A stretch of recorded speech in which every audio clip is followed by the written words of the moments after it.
Hello, friends. This is Dave Hurwitz, executive editor at ClassicsToday.com, here with recordings you never heard of.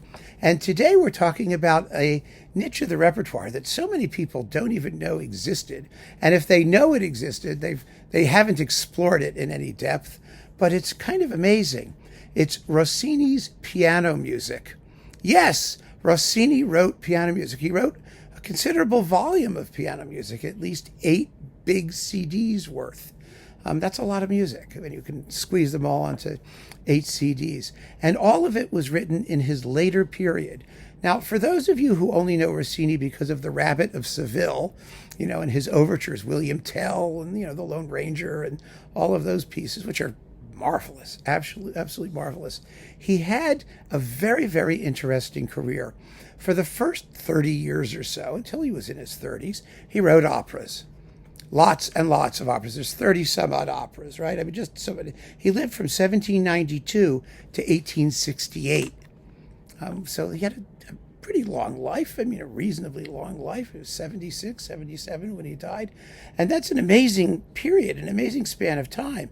Think about it. I mean, in 1792, when he was born, Mozart had just kicked the bucket. Haydn was still going strong. Beethoven was young. And Rossini started writing operas in the early 1800s when he was only a teenager. He was a genius as a composer, and he was famous for developing these dazzling overtures that he could use for multiple operas.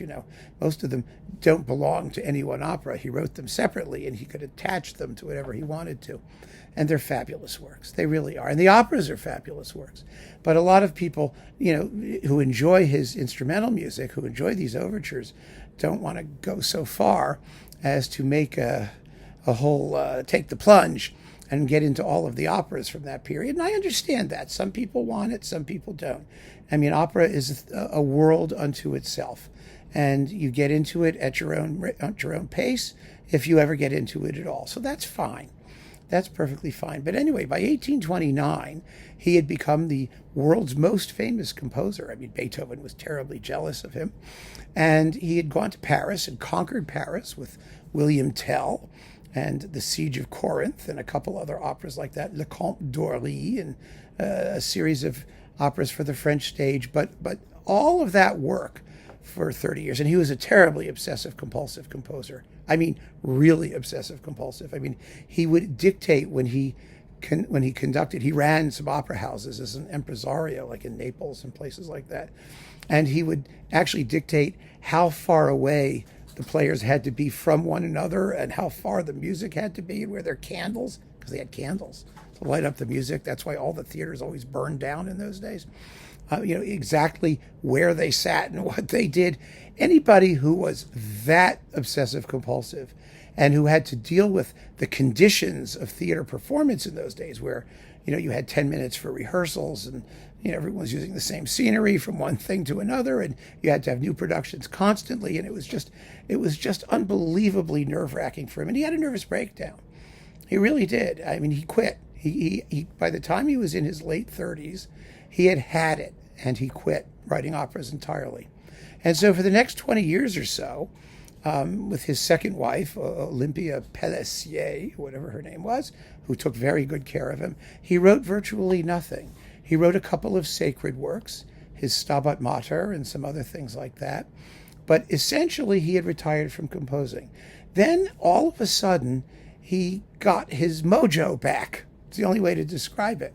He was very wealthy because of all he was incredibly popular. And so he had a salon in Paris, and he started writing music for his friends and for the Parisian salon-going society. And he called these pieces péchés de vieillesse, sins of old age. And there's a ton of them. There's really a lot of them, and they consist of vocal works and piano pieces, little chamber pieces, all kinds of things, short pieces, usually witty. He didn't publish them. He refused to allow them to be published. One of his biggest last ones was his Petite Messe Solennelle, his little solemn mass, which is actually an enormous setting of the mass, one of his last works. But he wrote a ton of piano music, and most of Most of these pieces he gave funny titles to, anticipating people like Eric Satie, who wrote little piano pieces with crazy titles like, Pieces in the Form of a Pear and things like that. But despite these funny titles and the lack of seriousness with which he pretended to pursue this part of his career, the music is really wonderful. It hasn't been taken seriously, which is terrible, because here you've got a major composer who was a genius, who is writing with all of the wit and wisdom of old age, and people are basically dismissing it. I find that astonishing, because the first time I heard these pieces, I was like, whoa! This is a major body of late or late 19th century piano music, and it's as good as unknown, which I find astonishing. So anyway, the complete set of piano works has been recorded now several times, and very well. And I think the finest and most interesting is this one on the Channel Classics label, performed by Paulo Giacometti on a period piano, an 1849 Erard French piano, which sounds just delightful, and it's recorded in gorgeous sound. And I have your volume 2. Like I said, there are 8 separate volumes, and if you don't get this guy, you can find someone else doing them. But the music is what matters. And these performances are quite wonderful too. But boy, it stuns me still that people pay so little attention. So let me give you just a sense of it and tell you what's on here. So the disc is called the album for l'album pour des enfants dégourdis. Whatever that means in French, you can look it up. Dégourdi is Degourdis. In fact, I will tell you what it means, because my French is good, but some of these little wordlets are a little bit difficult for me because I haven't remembered everything, and so you guys will get me. Here we go. Wait a minute. Dégourdis in English. Translate dégourdis. Dégourdis in English means first, second person singular participle something. Yeah, all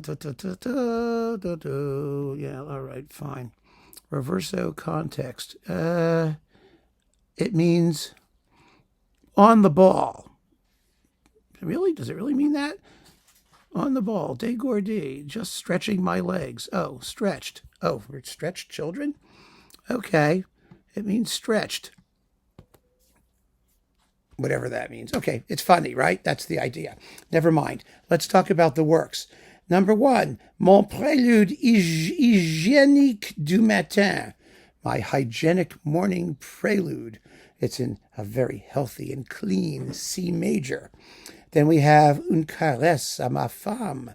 Well, we know what that means, a caress of my woman. Chansonnette, little song. A barcarolle, which is delightful. La Savoie aimante, which is 6 minutes long. These are not tiny little works. And then the Prélude baroque, which is nearly 8 minutes of Prélude baroque, a little Baroque thing. La Pesaresse, and let's see, Fausse couche de polka mazurka. I'm going to try and translate that.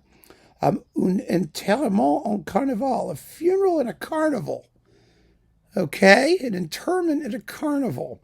9 minutes of weirdness. And memento homo, and assez de memento dansant. Enough of that memory. Let's dance. And finally, étude asthmatique. I like that one because I am asthmatic. So as you can sometimes hear if I'm trying to breathe. And so is Rossini, evidently. He wrote an asthmatic etude. Just delicious pieces, wonderful, witty, fun to listen to. You could take them as many as you want and have a great time with them. And just listen to them, for heaven's sake. Rossini's piano music, think about it. It's out there. Give it a listen. Find something. You can see tons of it on YouTube. And sample to your heart's content. And your heart will be content. I guarantee it. So keep on listening, friends. Thanks so much for joining me. Take care.